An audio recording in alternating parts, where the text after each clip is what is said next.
కొంతకాలం ముందు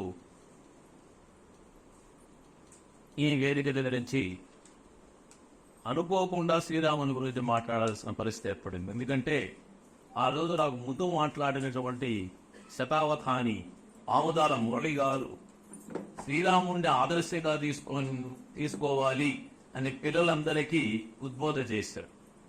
అంతవరకు నేను ఏం మాట్లాడాలని కూడా అనుకోలేదు. అప్పుడు ఎందుకు శ్రీరాముడిని ఆదర్శంగా తీసుకోవాలి అనే విషయం మీద నేను కొంత మాట్లాడడం జరిగింది. ఇప్పుడు సార్ ఒక మాట అన్నారు. ఆ ఉపన్యాసం విని మేము ఇప్పటికీ మాట్లాడుకుంటూ ఉంటాము. వాళ్ళు అంటే ఆ ఉపన్యాసంలో కొంచెం ముందర మాట్లాడుకుంటున్నారో లేక నేనేమన్నా తప్పు చెప్పారని మాట్లాడుతున్నారో అది ఏదో ఒకటి ఈ మాట్లాడే ముందు విషయాలు ముందు ఒక చిన్న విషయాన్ని ఇక్కడ విద్యార్థిని పిల్లలు ఉన్నారు కాబట్టి వాళ్ళ కోసమని ఒక చిన్న విషయాన్ని చెప్తారు. సార్ మాట్లాడుతూ శేషయ్య గారు ఆధునిక కవిత్రయము అని తిక్కనను వేమనను గురుజాడును చెప్పారన్నారు. నిజమే, కవిత్రయము అని చెప్పాడు కానీ అభినవ ఆధునిక కవిత్రయం అని చెప్పలేదు. ఆధునిక కవిత్రయం కాదు, ఆధునిక కవిత్రయం వేరే ఉంది. కవిత్రయం నేను తెలుగు భాషకు కవిత్రయంగా ముగ్గురినే గుర్తిస్తాను. ఆనాటి తిక్కన, నిన్నటి వేమన, ఈనాటి గురుజాడ అని చెప్పాడు శ్రీశ్రీ. అయితే శ్రీశ్రీ కాలం నాటికి అన్నమయ్య రాసిన కీర్తనలు వెలుగులోకి రాలేదు. వచ్చి ఉంటే శ్రీశ్రీ తప్పకుండా అన్నమయ్యను కూడా గుర్తించేవాడు. ఎందుకంటే తెలుగు నిజమైన తెలుగు భాషను లోకానికి అందించినటువంటి వాడు ఆడపాక అన్నమయ్య.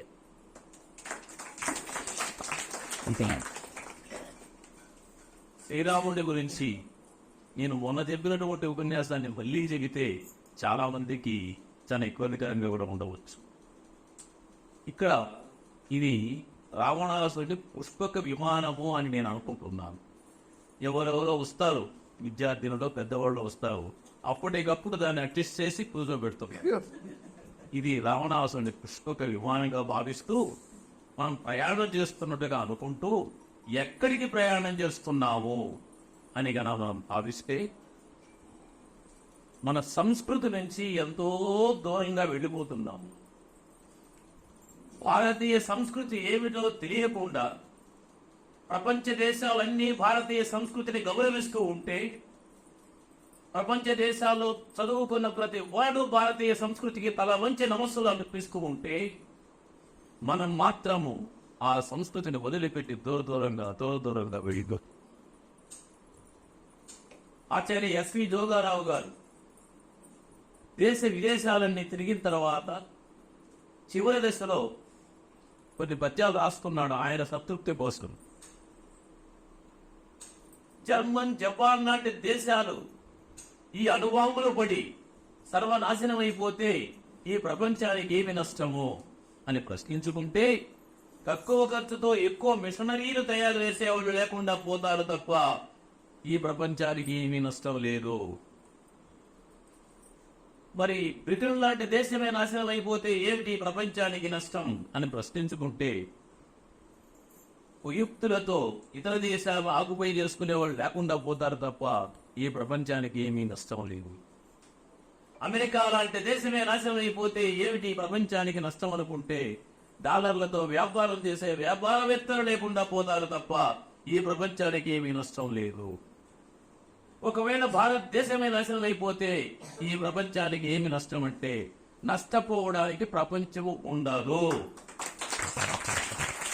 ఎందుకంటే ఎప్పుడు భారతదేశం ఉండదో అప్పుడు భారతీయ సంస్కృతి ఉండదు. భారతీయ సంస్కృతి లేకపోతే ప్రపంచానికి శాంతిని బోధించేవాడే ఉండడు.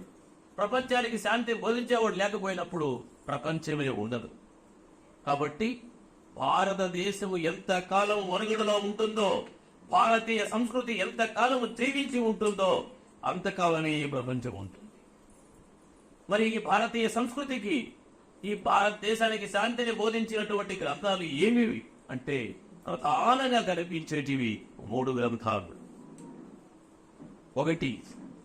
ఒకటి రామాయణం, 2 భారతం, 3 భాగవతం. ఏమిటి వీటి గొప్పతనం అంటే, మన భారతీయుల యొక్క జాతీయ పుష్పం పద్మం. మీరు ఒక్కసారి కొలంలో ఉండే పద్మాన్ని మనసులో ఊహించుకోండి. పద్మం నీటిపై తేలి ఉంటుంది. ఎంతవరకు తేలి ఉంటుంది? దాని కాండ దానికి ఉన్నంత వరకు తేలి ఉంటుంది. ఆ కాండ లేకపోతే చచ్చి. ఆ కాండ ఎంతవరకు ఉంటుందంటే కింద వేళ్ళు ఉన్నంత వరకు ఉంటుంది. ఆ వేళ్ళు లేకపోతే ఆ కాండ పోతుంది. కాండ పోతే పుష్పం. ఈ వేళ్ళు ఎంతవరకు ఉంటాయంటే కింద మూల ఉన్నంత వరకు ఉంటుంది. ఆ మూలం పోతే వేళ్ళు పోతాయి, కాండ పోతుంది, పుష్పం. అంటే భారతీయ సంస్కృతి మొత్తం అయితే ఈ 3 కాండము, వేళ్ళు, మూలం మీద ఇది ఆధారపడి. పెద్దవాళ్ళు చాలా మందికి అర్థమై ఉంటుంది, తెలుసుకుంటే. నీళ్లు తగ్గే కొద్దికి పద్మం తగ్గుతూ ఉంటుంది. నీళ్లు పూర్తిగా అయిపోతే పద్మం మాయమైపోతుంది, అక్కడ కనపడదు. 2 ఏళ్ళు 3 ఏళ్ళు ఆ కొలంలో నీళ్ళు ఇవ్వకుండా 2-3 సంవత్సరాలు పద్మం ఉండదు. ఆ తర్వాత వర్షాలు పడి ఆ కొలను నిండింది అనుకోండి, తిరిగి పద్మం దానంతటా అదే వచ్చేస్తుంది. అంతవరకు ఎక్కడ ఉంటుందో తెలియదు. అది బతుకుందో చచ్చిపోయిందో కూడా మనకు తెలియదు, మనకు కనపడదు. కానీ పొలంలో నీళ్ళు వస్తానే మళ్ళీ ఆ పద్మం వచ్చేస్తుంది. అందుకే ఆయుర్వేద ఒక మాట చెప్పి, మొత్తం ప్రపంచం నాశనం పోయిపోయినా రామాయణ గ్రంథము ఒక్క ప్రతిపదికి ఉంటే తిరిగి ఈ ప్రపంచాన్ని నిర్మాణం చేయవచ్చు, భారతీయ సంస్కృతి నిర్మాణం చేయవచ్చు. అది అరవింద్ అంతటి వాడు. ఈ పద్మం ఏ విధంగా అయితే కాండ, వేళ్ళు, మూలం మీద ఆధారపడి ఉందో, అంటే భారతీయ సంస్కృతి ఆ మూటి మీద ఆధారం. కాండ అంటే వేరేమీ కాదు, రామాయణం. అందుకే రామాయణాన్ని బాలకాండ, అయోధ్యాకాండ, అరణ్యకాండ, కిష్కింధకాండ, యుద్ధకాండ అని విభాగాలు చేశారు. వేళ్ళు అంటే ఏమిటో కాదు, భారతం. అందుకే భారతాన్ని ఆదిపర్వం, సభాపర్వం, అరణ్య పర్వం. పర్వము అంటే పండుగ అని ఒక అర్థము, చెరుకు గడుపు అని ఒక అర్థము, వేరు అని ఒక అర్థం. అలాంటి భారతం, ఇలాంటి రామాయణం, ఇవన్నీ బతికుండాలంటే మూలం ఉండాలి. మూలం అంటే స్థానం. అందుకే భాగవతాన్ని స్కందాలుగా విభాగం చేశారు. ప్రథమ స్కందం, ద్వితీయ స్కందం, తృతీయ స్కందం అని. ఏతావాత తీరని అంశం ఏంటంటే చెప్పారు, భార్యాభర్తల గొడవలు చెప్పారు. ఏ ప్రబంధమన్నా తీసుకోండి, ఏ కార్యమన్నా తీసుకోండి, భారతదేశంలో వచ్చిన గ్రంథాలు అవసాన పెద్ద మన చరిత్ర కానించి ఏ కార్యం తీసుకున్నా సరే దాంపత్య జీవనం యొక్క గొప్పతనాన్ని చెప్పినటువంటి సాహిత్యం మనకు మాత్రమే లభిస్తుంది. మనకంటే తెలుగులేదు భారతీయులందరికీ ఉన్నాయి. ఎప్పుడైతే దాంపత్య జీవనాన్ని గురించి చక్కగా చెప్పారో అదే ఈ భారతీయ సంస్కృతికి మూలమై శాంతిని ప్రసాదించి ఈ దేశాన్ని నిలబెడుతుంది. దాంపత్య జీవనం అంటానే మనకు గుర్తొచ్చేటటువంటి వాళ్ళు సీత, రాధవ. ఏమిటి వాళ్ళు ఉండే గొప్ప? సీత తప్పు చేయలేదని తెలిసి కూడా, నిండు చూడాలని తెలిసి కూడా అరణ్యానికి రాముడు ఎందుకు పంపించేసి, అటువంటి రాముడా మనకు ఆదర్శము. సీత గర్భవతి, ఆమె తప్పు చేయలేదని అతనికి తెలుసు. అగ్ని పునీత, ఆమె అగ్ని పునీత. అటువంటి పరమ పవిత్రత కలిగినటువంటి మరెందు ఇల్లారిని కట్టుతున్న స్త్రీని మంచికి చెడ్డకు ఆదర్శుడుగా నిలబడి ఆమె మానవ ప్రాణములకు రక్షకుడుగా ఉండవలసిన వాడు. ఆమె మెడలో తాళి కట్టేటప్పుడు ఏమని ప్రమాణం చేశాడు? నీ నా మేన ప్రాణములు ఉన్నంత వరకు నీ మాన ప్రాణములకు నేను రక్షకుడుగా ఉంటానని కదా ప్రమాణం చేసి తాలిగుట్టు కడతాను ఎవరైనా. మరి రాముడు కూడా ఆ పని చేశాడు కదా. ఆ పని చేసినటువంటి రాముడు పరమ పవిత్రురాలైనటువంటి సీతలు అరణ్యములు చేస్తే అటువంటి రాముణ్ణి మనం ఆదర్శంగా భావించాలా, ఆదర్శంగా తీసుకోవాలా? కాదు. ఇంకేమిటి రాముడిలో ఉండే గొప్పతనం? పితృవాక్య పరిపాలకుడు. ఎప్పుడు విన్నాడు వాళ్ళ నాయన మాట? ఆయన రాముడు వాళ్ళ నాయన మాట విన్నాడా? విన్నట్లు ఎక్కడ దాఖలాలు లేవు. అరణ్యవాసానికి పొమ్మని చెప్పి దశరథుడు చెప్పలేదు. రాముడు పోదా అరణ్యానికి చెప్పలేదు. దశరథుడు చెప్పింది ఒకే విషయం, నీకు పట్టాభిషేకం చేస్తాను, రేపు నీకు సిద్ధంగా ఉండు అని. అటు తర్వాత జరిగిన పరిణామాలు దశరథుడికి తెలియవు. అయితే చెప్పింది రాముడు అరణ్యానికి ప్రయాణం అయిపోయాడు. వెళుతున్నటువంటి రాముడిని ఆపడానికి దశరథుడు తీవ్ర ప్రయత్నం చేశాడు. రథం వెంటబడ్డాడు, రామ రామ రామ ఆగు అంటూ. రాముడు ఆగలేదు. సుమంతుడు రథాన్ని ఆపబోతే ఆపద్దు పోనీ అన్నాడు రాముడు. మీ నాయన వెనక పిలుస్తున్నాడు అంటే పిలిచిన పర్వాలేదు పోనీ అన్న. నీవేమయ్యా, నువ్వు వెళ్ళిపోతావు, రథం దిగి తిరిగి నేను అయోధ్యలోకి వస్తాను, నేను పిలిస్తే ఎందుకు నిలవలేదు నువ్వు అని రేపు నా రాజు అడిగితే నేనేం చెప్పాలి అంటాడు. వచ్చి అవతని చెప్పాడు రాముడు.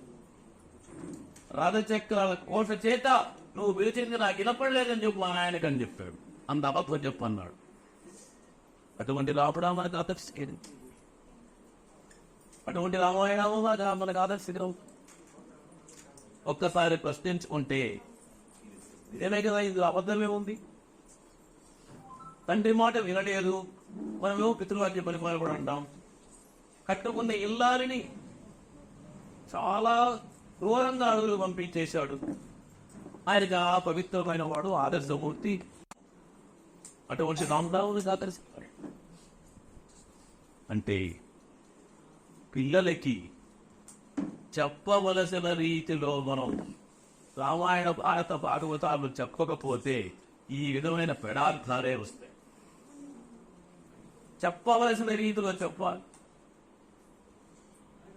రాజుడు పితృవాక్య పరిపాలకుడు అంటే తండ్రి ఏమి చెబితే చేసేవాడని కాదు అర్థం. తండ్రి మాట మాత్రమే వినేవాడని కాదు అర్థం. తండ్రి తాగపోతే నాకు బ్రాంతి తెచ్చిపెట్టా అంటే మా నాయన చెప్పాడు నేను తెచ్చిపెట్టాలని తెచ్చిపెట్టేవాడు పితృవాక్య పరిపాలకుడు కాదు. తండ్రి సిగరెట్ చేతి పట్టుకొని అగ్గి పెట్టిదారంటే మా నాయన చెప్పాడు తెచ్చిస్తాననేవాడు పితృవాక్య పరిపాలకుడు కాదు. పితృ శబ్దానికి తండ్రి అని మాత్రమే కాదు, వంశము అని అర్థం. ఆ వంశానికి ఒక నియమం ఉంటుంది. మన వంశానికి కూడా కొన్ని నియమాలు ఉంటాయి. ఇప్పుడు మేమున్నాం, మాకు ఒక దేవత, ఈ ఇళ్ళకు దేవత ఉంటుంది. మా తాతల తరం నుంచి అంతకు ముందు తరం నుంచి ఎప్పటి నుంచో ఆ దేవతకు పూజలు చేసే విధానం ఉంటుంది. ఆ దేవతలకు పొట్టెలకు కొట్టడమో కోళ్ళ పోయడమో ఒక సంప్రదాయం ఎత్తింది. దాన్ని మేము పాటిస్తాం.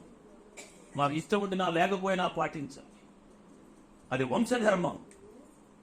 అది పితృధర్మం అంటే అది పితృవాక్యం. మా తాత ₹100 అప్పు చేశాడంటే నాకు సంబంధం లేదు, మా తాత ₹100 సంపాదించి పెట్టాడంటే అది నాది అనేది కాదు పితృవాక్యం పెట్టాలి. మా తాత సంపాదించిన ₹100 పైన నాకు హక్కు ఉన్నా లేకపోయినా మా తాత చేసిన ₹100 బాకీ తీర్చడం నా బాధ్యత అనుకుంటే అది పితృవాక్యం. రామాయణంలో మీరు చూడండి, రఘువంశానికి ఒక చరిత్ర ఉంది.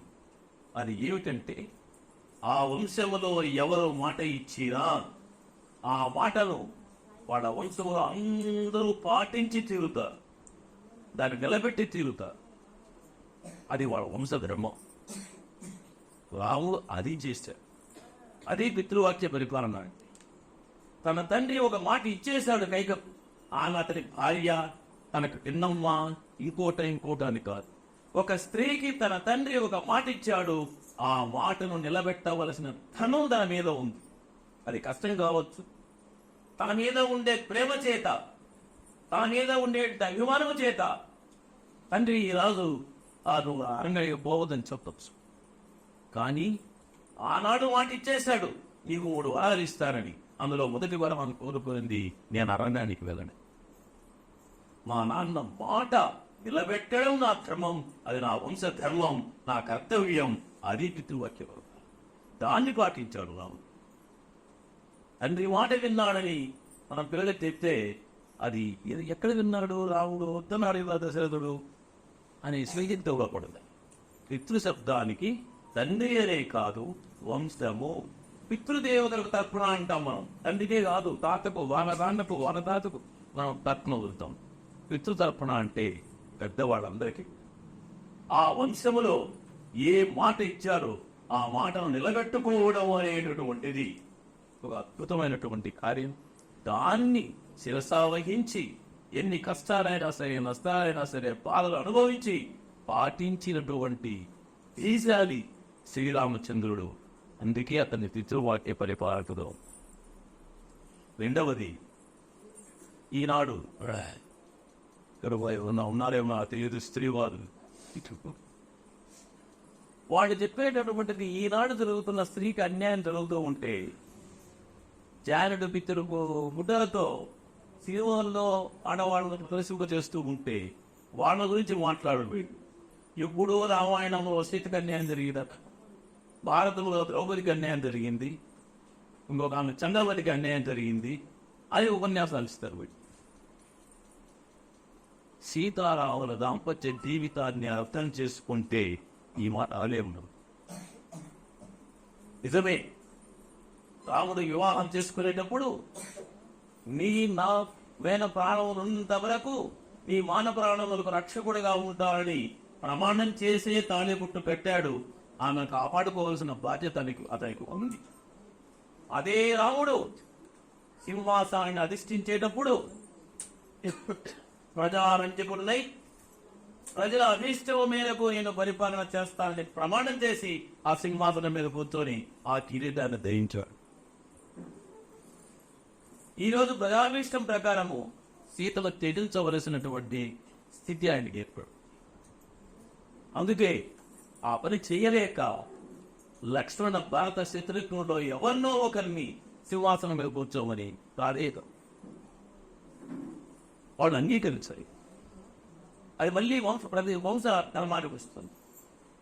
క్షత్రియ ధర్మం ప్రకారము మొదటి వాడే రాజ్యాన్ని కాసుకోవచ్చు, మొదటి పెట్టే రాజ్యాన్ని. దాని ప్రకారం రాముడే రాజ్యాన్ని కాదు. అందుకే భరతుడు రామాయణం బాగా తెలుసు, మీకు తెలుగుగా చెప్తున్నాను. కైక భరతునికి పట్టాభిషేకం కట్టాలంటే అది ఒప్పుకోలేదు. రాముడేమన్నాడు, నేను వచ్చేంత వరకు ముందు తర్వాత నేను వచ్చేస్తాను 14 ఏళ్ళ తర్వాత అంటాడు. 14 ఏళ్ళు రాజ్యం మీద హక్కు వదులుకుంటే మన హక్కు ఉండదు కాబట్టి భరతుడు రాజ్యం సింహాసనం మీద కూర్చోదు, కిరీటాన్ని ధరించాలి. రాముని యొక్క పాదుకులు తీసుకుపోయి ఆ సింహాసనం మీద పెట్టి రాముడే రాజు అని పరిపాలన చేశాడు 14 సంవత్సరాలు. భరతుడు రాజుగా పరిపాలన సింహాసనం మీద కూర్చోది. రాముడే రాముడి పాదుకై ఆ సింహాసనం మీద. ఈ స్థితిలో సీతను త్యజించవలసి వచ్చినప్పుడు రాముడు తీసుకున్న నిర్ణయం తప్పుని చెప్పడానికి వీలు మీద. ఎప్పుడు తప్పుని చెప్పి ఉండవచ్చు అంటే సీతను అనుమానించి ఆయన వెళ్ళగొట్టి ఉంటే తప్పు అనవచ్చు. సీత మీద ద్వేషం పెంచుకొని లేదా సీత మీద అయిష్టాన్ని పెంచుకొని అరణ్యానికి వెళ్ళి ఉందామని ఉంటే రాముడు తప్పుగా మనం భావించుకుంటాడు. ఒక్క రోజైనా సీతను పంపించేసిన తరువాత రాముడు మనశ్శాంతిగా జీవించినటువంటి నిమిషం ఉంది. సీత సీత సీత అంటూ కలవస్తుంది. ఒకానొక సందర్భంలో వాయుమేకి మాయ చేత సీత అయోధ్యకు మాయవభూములు వచ్చి నిద్రపోతున్నటువంటి శ్రీరాముని భుజం మీద చేయి పెడుతూ ఎగ్గున వెనక వస్తుంది శ్రీరామునికి. చూస్తే సీత ఉండదు. లక్ష్మణుని పిలిచి సీత వచ్చింది. సీత ఎప్పుడు వచ్చిందన్న ఎట్లొస్తుంది, ఇంత అప్పట్లో లేకింత ఉంటూ లేదు. ఆ స్పర్శ సీతదేంటారు అంటే భార్య స్పర్శను నిద్రలో కూడా గుర్తించగలిగినటువంటి ప్రేమ కలిగినటువంటి వాడు రాముడు సీత మీద. అది దాంపత్యం అంటే నిద్రలో. అది మనం గుర్తుపెట్టుకోవచ్చు. ఇంకొక విషయం, లక్ష్మణుడు సీతను తీసుకుని అరణ్యంలో వదిలేసినప్పుడు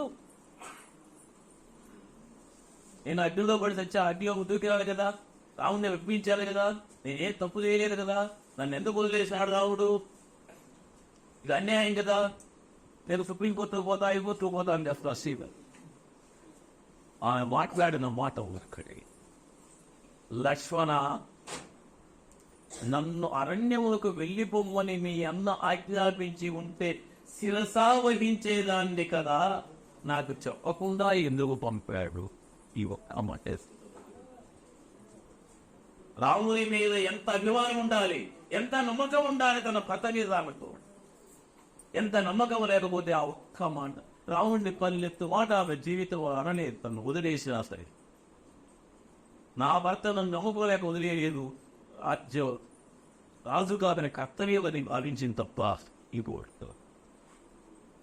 అది సీతారాముల యొక్క దాంపత్య జీవితం లెగుతా. సీత ఎప్పుడూ రాముని నిందించలేదు, రాముడు సీతను పరిస్థితి. ఆయనకు అవకాశం ఉంది రెండో పెళ్లి చేసుకోమని చెప్పి యజ్ఞం చేసేటప్పుడు ఎందరో చెప్పారు. సీత బంగారు బొమ్మలు పెట్టుకొని ఆ యజ్ఞం జరిపాడు తప్ప ఆయన మళ్ళీ పెట్టి తీసుకుపోయింది. అది రాముని గొప్ప, అది రామాయణం నేర్పింది భారతీయులు. వాళ్ళ జీవితాలు, ఒక్కొక్క జీవితాన్ని, రాముని కానీ, లక్ష్మణుని కానీ, భరతుని కానీ, శత్రుఘ్ని కానీ, మీరు ఒక్కొక్కరి జీవిత చరిత్రను ప్రత్యేకంగా అభినయం చేస్తే ఒక్కొక్కడు ఒక మార్గదర్శకుడు ఈ భారతీయ సంస్కృతి. ఒక లక్ష్మణుడి విషయం ఖచ్చితంగా దీన్ని గుర్తు చేశాను. రాముడి అవతారం చాలించవలసినటువంటి స్థితి ఏర్పడింది. యముడు బ్రాహ్మణ వేషంలో వచ్చాడు. రామా, నీతో నేను ప్రత్యేకంగా చర్చించవలసిన అంశం ఉంది, మనిద్దరము చర్చించేటప్పుడు మరి ఎవ్వరు కానీ లోపలికి రాకూడదు, ఈ నియమం పెట్టి. ఎవరైనా లోపలికి వస్తే వాని తల తీసేయాలి అని యముడు చెబితే రాముడు అంగీకరించి, ఎవడని తెలియదు రాముడికి, ఒక బ్రాహ్మణుడు కోరాడని చెప్పి లక్ష్మణుడిని ముందర కావిరి పెట్టి రాముడు, యముడు, బ్రాహ్మణ రూపంలో ఉన్న యముడు ఇద్దరు లోపలికి పెడతారు. సరిగ్గా ఆ సమయంలో దూరవాసులు వస్తారు. నేను రాముడితో మాట్లాడాలి అంటాడు. లేదు, ఈ విధంగా చెప్పాడు రాముడు అంటాడు. అయితే నేను ఈ అయోధ్యనే శపించేస్తున్నాను, సర్వనాశనం చేస్తాను అయోధ్యలో అంటాడు దుర్వాసుడు. లక్ష్మణుడు ఒక్క నిమిషం ఆలోచిస్తుంది. నేను లోపలికి వెళ్ళేది నా ప్రాణం ఒకటే పోతుంది, నేను లోపలికి వెళ్ళకపోతే మొత్తం అయోధ్య నాశనం అయిపో. సామాన్య మానవుడైతే ఏమనుకుంటాడు, నేనేం చేసేస్తామే అది రావద్దన్నాడు, పంపించేది కాదు అన్నాం, పోతే అయోధ్య పోతుంది, చదివిపోతాను, నాకేమనుకుంటాడు. లక్ష్మణుడు అలా అనుకోలేదు. నేను ఒక్కడు పోయిన అయోధ్య కాపాడాలి, అయోధ్యను కాపాడాలి అనుకొని లోపలికి పెడతారు. రావుడు దిక్కాంతని దోబడు. ఏమి లక్ష్మణ ఇలా చేసామంటే, దూరవాసుని శాపంతో అయోధ్య నాశనం కావడానికి కంటే నేను చచ్చిపోవడం మంచిదని చెప్పి నిర్ణయం చేసుకొని వచ్చాను.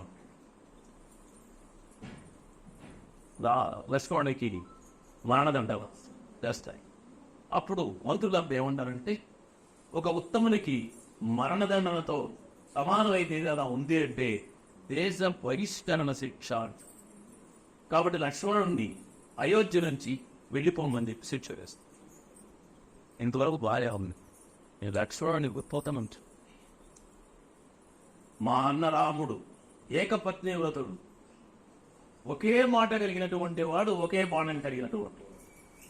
ఈరోజు నేను అయోధ్యలో బయటికి వెళ్ళి ఇదే ఆయన మాటలు ధిక్కరించిన మొదటి వాడిని నేనే అవుతాను, ఆయన అపకీర్తి వస్తుంది అని చెప్పి అయోధ్యను వదిలిపెట్టే సమస్య లేదు, మీ మరణ శిక్షను నేను ఓర్చుకుంటున్నాను, సరయూ నదిలో దిగి నేను వాడిస్తున్నాను అని చెప్పి సరయూ నదిలో దిగి లక్ష్మణుడు మరణించి. అది రామాయణం ఎప్పుడటువంటి మాట. ఒక మాట నిలబెడితే ఆ వంశంలో, రాముని రఘువంశంలో ఆ మాటకు ప్రాణం పోయినా ఆ మాట నిలబెట్టుకునేటటువంటి తత్వం కలిగి ఉండేటటువంటి వాళ్ళు. అందుకే రామాయణం ఆ క్షణము భారతీయ సంస్కృతికి నిలయమై ఉన్నాం. అలాగే భారతంలో అనేక ఘట్టాలు, ఒకటి కాదు వందల ఘట్టాలు భారతీయ సంస్కృతిని ప్రతిబింబిస్తాయి. చాలామంది ఈ కాలం ఏం చెప్తుంది భారతం ఇప్పుడు అవసరమా అనుకోండి, ఏం చెబుతుందో కాదు, ఏమి చెప్పలేదో ఆలోచించండి. భారత రామాయణ భాగవతాలు ఏమి చెప్పలేదో ఒక్కసారి ఆలోచించండి. అయితే కప్పి చెప్పేది కవిత్వం, ఎప్పి చెప్పేది విమర్శ కాబట్టి రామాయణ భారత భాగవతాలు అన్నీ కూడా కప్పి చెప్పబడతాయి. ఒక ఆశయం దాంట్లో ఉంటుంది. మీకు హోమియోపతి మాత్రలు తెలుసు. హోమియోపతి మాత్రలు అన్ని తెల్లగానే ఉంటాయి, చూసేదాన్ని నోట్లో వేసుకుంటే తీయగానే ఉంటాయి. అట్లా అని చెప్పి అన్ని హోమియోపతి మాత్రల్లో ఒకటి ఉంటుంది, వేరే వేరే నాలుగు రుచి కోసం పైన తీకుంటుంది. భారత రామాయణ భాగవతంలో మనకు కనిపించే కథలు వేరు, దాని వెనక ఉండే అంతరాంశం వేరు. ఆ అంతరార్థాన్ని అర్థం చేసుకోవడానికి ప్రయత్నం చేస్తే మన భారతీయ సంస్కృతి అంత గొప్పదో మనకు వస్తుంది. చిన్నపిల్లలు ఉన్నారు కాబట్టి భారతంలో ఒక చిన్న కథ చెప్పి దాని వెనక ఉండే అంతరార్థం మీకు చెప్పారు. ఒక ఊరిలో ఒక పూజారి ఉన్నాడు. ఈ శిఖర భారతంలో ఉంటుంది. ఒక ఊరిలో ఒక పూజారి ఉంటాడు. ఆ పూజారి నిత్యము దేవుని పూజలు చేస్తూ ఆచార్య పాటిస్తూ ఉంది. దురదృష్టవశాత్తు ఆ ఊరికి ఏదో పొరపలో చాట్లో అమ్ముకోవడానికి ఒక బోయస్, వీడి దురదృష్టమో ఆమె అదృష్టమో వాడిద్దరూ ఒకటవుతారు. ఆ బోయస్త్రీతో వాడి సంబంధం ఏర్పడుతుంది. ఆ బ్రహ్మాండకి ఎంతగా దిగజారిపోతాడంటే ఆ బోయస్త్రీనే నా జీవితం అనుకుంటాడు. పూజారి తన వదిలేసి ఆ బోయస్త్రీ వెంట అడవులు పడి అక్కడ కొంతకాలం జీవిస్తారు. చివరికి ఆహారం కూడా కష్టమైపోయి ఇక బతుకు తెరువు లేదు మనకు, ఇంక ఊరు లేకపోతే రానివ్వరు అని చచ్చిపోవాలా అని అనుకోని అరణ్యంలో ఒక పోయాడు. ఒక చెట్టు దగ్గర ఆగుతాడు. ఆ చెట్టు దగ్గర ఉరేసుకుని చచ్చిపోవాలని ఒక ప్రయత్నం చేస్తాడు. ఆ చెట్టు మీద ఒక కొంగ ఉంది. ఆ కొంగ పేరు నాడీ జంగుడు. ఆ కొంగ వచ్చి ఈ బ్రాహ్మణుడిని ఎరుగులా చచ్చిపోతామంటే ఇది పరిస్థితి, నేను పూజారిని ఉన్నత వంశంలో పుట్టాను, చాలా నీచమైన పని చేశాను, పరిస్థితి నేను చచ్చిపోవడం తప్ప మరో మార్గం లేదు.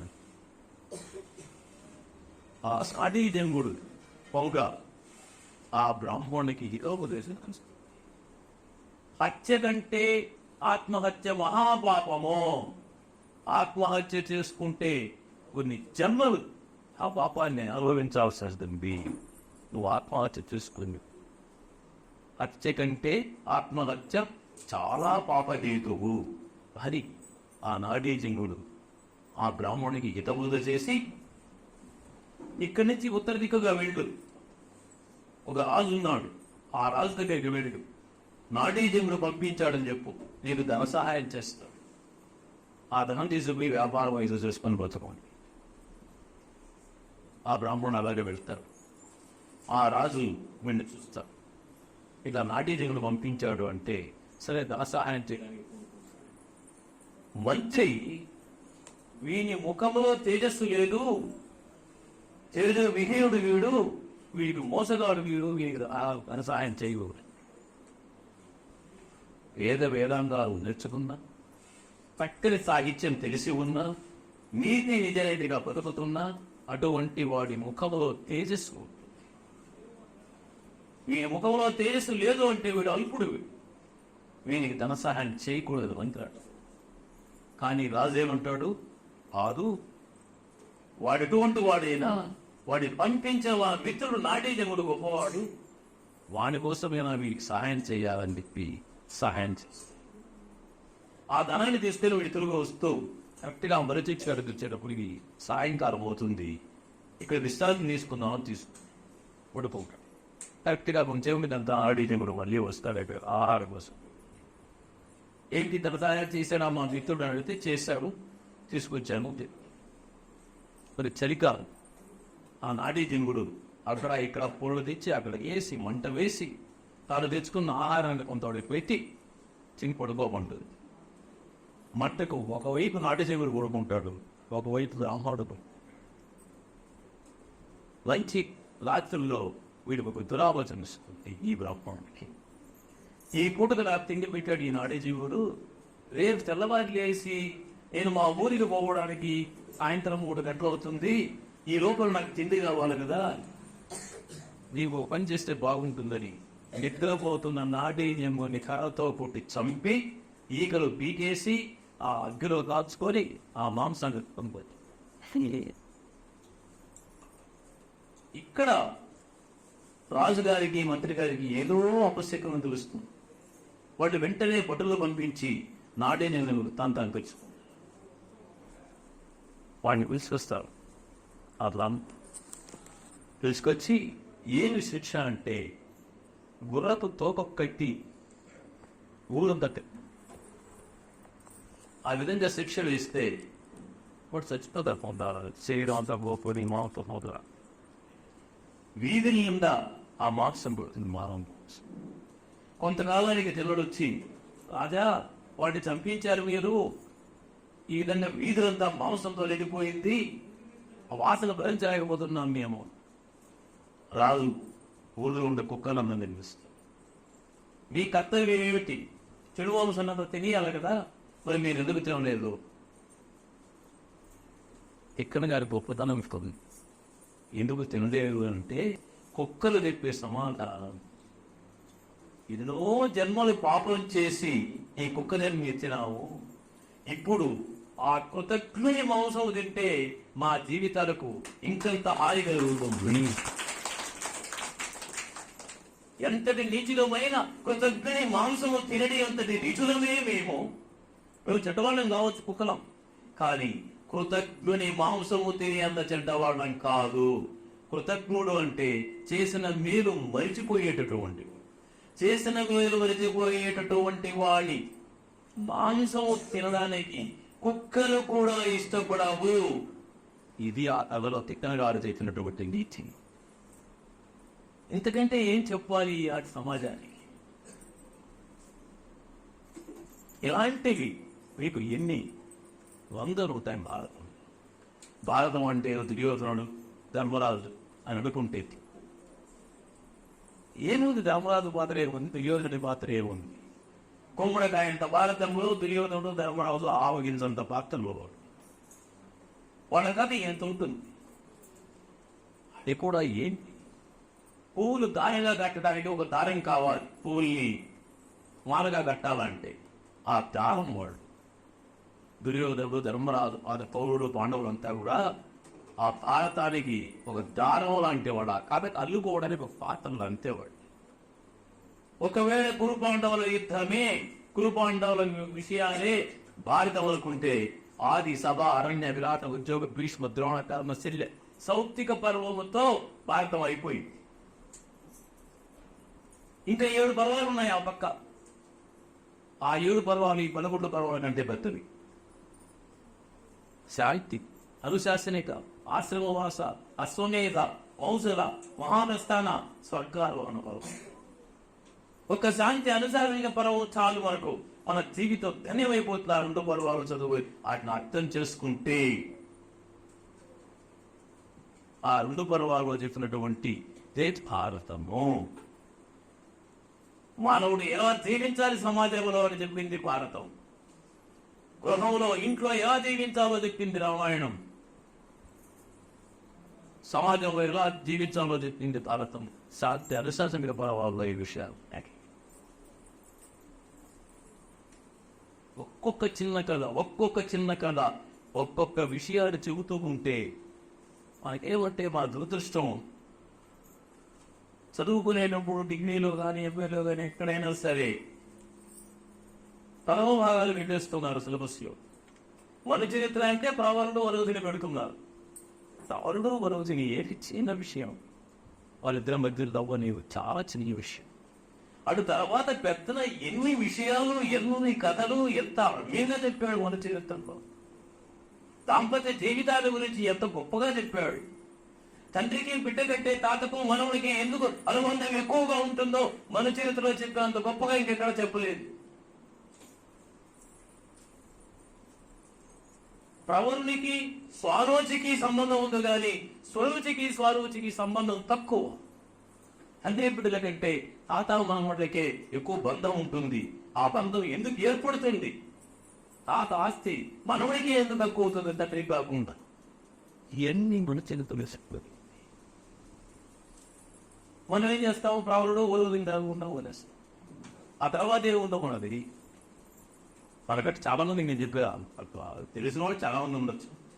అలాగే పారిజాతాపారణం సత్యభామ శ్రీకృష్ణ కాంతో తల్లిందా లేదా ఏ చర్చ కానీ దుర్యోధనుడు, ధర్మరాజు, పాండవులు, భీముడు, ద్రౌపది ఈ విషయాలే కాని తర్వాత ఎంత భారతం ఉంది, శాంతి అనుశాసన కావచ్చు, ఎన్ని కథల ద్వారా ఏ విషయాలు నీతి వాక్యాలు చెప్పాడు తిక్కనని ఆ కవితలే భారతంలో. ఎన్నగా ఒక మాట చెప్పారు. ఒక ఆశ్రమం ఉంటుంది. ఆ ఆశ్రమంలో విద్యార్థులు అంతా విద్య నేర్చుకుంటూ ఉంటారు. ఆ ఆశ్రమంలో ఒక వ్యక్తి జింక చర్మం కట్టుకొని ఏదో డబ్బులు తేవడానికి వెళతాడు. అతను పొదల్లో తిరుగుతూ ఉంటే వచ్చినటువంటి రాజు అదేదో జంతువులపై బాణం వేస్తాడు. అతను చనిపో. రాజు భయపడిపోయి ఇది వాళ్ళ ఆయనకి చెప్పాడు. వాడు ఇవ్వదు. నాన్న నేను ఇట్లా బాణం వేశాను, ఒక ఆశ్రమంలో ఒక వ్యక్తి చనిపోయాడు. రాజు వెంటనే వచ్చి ఆశ్రమానికి వస్తాడు. పొదల దగ్గర కూర్చిస్తాడు. అక్కడ శవం ఉంటుంది. వెంటనే రాజు ఆశ్రమానికి వెళ్తాడు.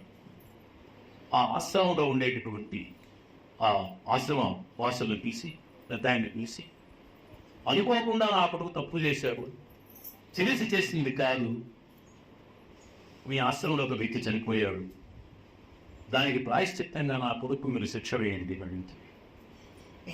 అతను నవ్వి మీరు చంపారా? మీ అబ్బాయి చంపాడా? మా ఆశ్రమంలో చనిపోయాడా?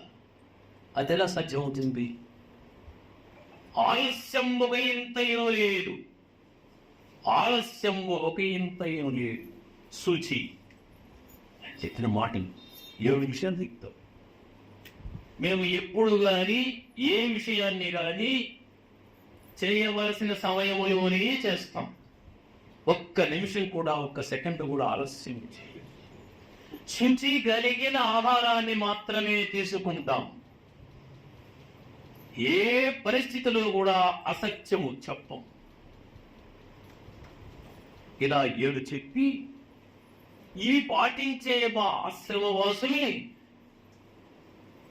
మృత్యువు వెంటాడదు. అతని జీవితం ఎంతకాలం ఉంటుందో అంతకాలం అతను జీవిస్తాడు తప్ప అకాల మరణము మాకు రాదు అని తన శిష్యుని పిలుస్తాడు. ఆ పదంలో ఏ శవం అయితే కనపడిందో అతను వస్తాడు ఇక్కడికి. అంటే దీని అర్థం ఏంటంటే మనం పాటించవలసిన నియమాలు కొన్ని ఉన్నాయి. ఎక్కడి మాట అక్కడ వదిలిపెట్టాలి, ఎక్కడ పెట్టవలసిన వస్తువులు అక్కడే పెట్టాలి, ఎప్పుడు చేయవలసిన పని అప్పుడే చేయాలి. ఇది పాటించాలి. శుచి కలిగిన ఆహారాన్ని తీసుకోవాలి, అసత్యం ఆడకూడదు. ఇలాంటి పాటించినప్పుడు అకాల మరణం రాదు మానవునికి అని చెప్పడం కోసం ఎర్రగారు భారతంలో ఈ ఘట్టాన్ని రాశారు. ఏ చిన్న విషయాన్ని తీసుకోండి, భారతం ఎంత బోధ చేస్తుందో. అత్యావరూపంలో ఉండాలని చదువుకోయే శక్తి లేక దాన్ని అర్థం చేసుకునే స్థితికి మనం ఎదగకుండా భారత రామాయణంలో ఏముంది, ఈ కాలానికి ఎన్నికి మనకు వస్తాయంటే ఈ కాలానికి కాదు, ఏ కాలానికైనా అదే మనకు దిక్కు. మనం చాలా ప్రేమగా ఉంటాం. మనకు సత్యము అబద్ధము నిజము వీటికి తేడా తెలియడం లేదు. మనం కాలంలో అలా మార్పు వచ్చేసింది. నేను సత్యమే చెప్తా అంటే నిజం చెప్పడం సత్యం అని చాలా మంది అనుకుంటారు. నిజం చెప్పడం సత్యం కావు. ఒక్కొక్కసారి అబద్ధమే సత్యం అవుతుంది, అబద్ధం చెబితేనే సత్యం అవుతుంది, నిజం చెబితే అసత్యం అవుతుంది. ఉదాహరణ చెప్పాలంటే, మనం ఒక 80 ఏళ్ళు ముసలివాడిని తీసుకొని హాస్పిటల్కి పోయినాం అనుకోండి. హాస్పిటల్లో చేరుస్తాం, డాక్టర్ చూస్తాడు, అతను 1 గంటలోనో 2 గంటలోనో లేదా ఆ రోజు చనిపోతాడు. ఆ ముసలిని అడుగుతాడు, ఏం డాక్టర్, ఏం నా పరిస్థితి? ఏం లేదు, నీకు ఇంజక్షన్ వేస్తాను, 3 రోజులు నువ్వు ఇంటికి పోతావు, హాయిగా ఉంటావు, ఏం లేదు అంటాడు. డాక్టర్ చెప్పింది అబద్ధం, కానీ అదే సత్యం. నువ్వు 2 గంటల్లో చచ్చిపోతావు అంటాడు. అప్పుడు 2 గంటల్లో చచ్చిపోయేవాడిని కూడా నువ్వు బతుకుతావు అని చెప్పడమే సత్యం. అదే డాక్టర్ బయటకు వచ్చి పిల్లలతో, అతనికి 1 గంట బతకడంటే ఏదన్నా ఉంటే చూసుకోండి అంటాడు. ఇది నిజం కావచ్చు, కానీ ఆ డాక్టర్ చెప్పాడే అక్కడ అబద్ధం. నువ్వు 2 రోజులు బాగైపోతుంది, ఇంటికి వెళ్తామని చెప్పాడే, అది సత్యం. అందుకే ఒక్కసారి అబద్ధం కూడా సత్యమే అవుతుంది. సత్యం చెప్పాలి తప్ప నేను అబద్ధం చెప్పను అంటే కుదరదు. భారతంలో దీనికి సంబంధించి ఒక అద్భుతమైనటువంటి కవిత్వం ఉన్నాయి. ఒక ఋషి తపస్సు చేసుకుంటూ ఉంటాడు. దొంగలు ఒక ఆ దారికి వెళ్ళేవాడిని తరుముకుంటూ వస్తారు. అతను వాటిలో వచ్చేసి ఋషి నమస్కారం పెట్టి ఆ పక్కన పొదవుతారు. ఈ దొంగలు వస్తారు. అయ్యా, ఇట్లా ఒక మనిషి వచ్చాడు చూసావా అని అడుగుతారు. ఇది నేను చెప్పాలి? సత్యం చెబితే ఈ పొదలో తాగుకున్నాడని చెప్పాలి, అసత్యం చెబితే ఇట్లా ఇటు వెళ్ళిపోయినాడని చెప్పాలి. ఈ 2 ఆయనకి ఇష్టం లేదు. అందుకని ఏం చెప్పాడు? చూసిన కళ్ళు చెప్పలేదు, చెప్పగలిగిన నోరు చూడలేదు. ఇలాంటి సందర్భాలు భారతంలో పోతున్నాను. ఇవి మనం చదివి మననం చేసుకొని మనం జీర్ణించుకోగలిగితే భారతం అంటే ఏమిటో తెలుస్తుంది, రామాయణం అంటే ఏమిటో తెలుస్తుంది, భారతం అంటే ఏమిటో తెలుస్తుంది. ఒకప్పుడు ఎవరో ఒక కూర్చొని చదివి అర్థం చెప్పి విశ్లేషించేటటువంటి వాడు ఉండేవాళ్ళు. ఒకరు చెబుతుంటే 100 మంది ఇంపు ఉండేవాళ్ళు. ఆ 100 మందికి ఇట్లా దూరాలు. ఒకరో 2 చదువుకున్న వాళ్ళు చెంది తినేవాళ్ళు. ఇది క్రోధనామ సంవత్సరం కాదు, క్రోధీనామ సంవత్సరం. క్రోధమునకు అధిపతి అయినటువంటి వాని పేరు, కోపాన్ని అణిచేసేటటువంటి శక్తి కలిగిన వాని పేరు మీద వచ్చినటువంటి సంవత్సరం క్రోధనామ సంవత్సరం. అనేది లేదు, క్రోధంగా రాదు. అదొకటి. రెండవది, నా ఉపన్యాసం ముగించేటప్పుడు నేను చెప్పవలసినటువంటి అసలైన విషయాన్ని మర్చిపోయాను. ముగించేస్తున్నాను కదా అది ఇక్కడ. ఎందుకంటే నన్ను ఇక్కడికి పిలిచి ఈ గౌరవాన్ని ఇచ్చినటువంటి తులసీనాథ నాయుడు గారికి, వారి శ్రీమతి వారికి నా హృదయపూర్వక ధన్యవాదాలు.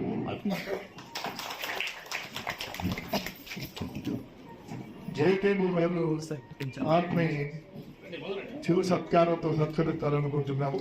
లేఖనించవలసిందిగా కోరుతున్నాము. And both of you are also the feed I system that be in